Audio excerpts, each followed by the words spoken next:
Guys, അപ്പൊ നമ്മുടെ subscriber ചോദിച്ചിരിക്കുന്ന ചോദ്യത്തിനുള്ള മറുപടി ആയിട്ടാണ് ഞാൻ വന്നിരിക്കുന്നത്. അപ്പൊ വേറെ ഒന്നും ചെയ്യേണ്ട. ആഴ്ചയിൽ 3 ദിവസം ഒന്നില്ലെങ്കിൽ മഞ്ഞൾ ഹണി അല്ലെങ്കിൽ മഞ്ഞള് കോഫി പൗഡർ അല്ലെങ്കിൽ കോഫി പൗഡർ ഹണിയും കൂടെ മിക്സ് ചെയ്ത് നിങ്ങൾക്ക് ഒരു പാക്ക് ആയിട്ട് ആഴ്ച 3 ദിവസം ഉപയോഗിച്ചിട്ട് നിങ്ങൾക്ക് നോക്കാം. അപ്പൊ പിഗ്മെന്റേഷൻ മാറുന്നുണ്ടോ നോക്കാം. പിന്നെ നല്ലതായിട്ട് SPF ഉപയോഗിക്കാൻ ശ്രമിക്കണം.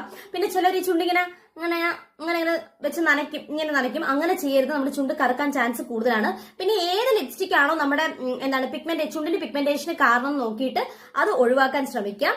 അപ്പൊ പിന്നെ വാസ്ലിൻ ഉപയോഗിക്കുന്നവരാണെങ്കിൽ രാത്രിയിൽ ഉപയോഗിക്കാൻ ശ്രമിക്കുക. രാവിലെയൊക്കെ ഉപയോഗിച്ച് കഴിഞ്ഞാൽ അത് നമ്മുടെ ചുണ്ട് കറക്കാനൊക്കെ ഒരുപാട് ചാൻസ് ഉണ്ട്.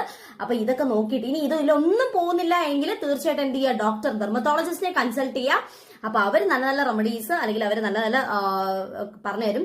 അപ്പൊ SPF ഉള്ള ലിബാം ഒന്നും നിങ്ങൾ ഒഴിവാക്കരുത്. കാരണം സൺ എക്സ്പോഷർ കാരണവും നമുക്ക് കറുപ്പ് വരാം ലിപ്സിൽ. അപ്പൊ ഇത്രയേ ഉള്ളൂ എന്റെ റെമഡീസ്. അപ്പൊ തീർച്ചയായിട്ടും നമ്മുടെ ചാനൽ സബ്സ്ക്രൈബ് ചെയ്യുക, സപ്പോർട്ട് ചെയ്യുക. ടാറ്റാ.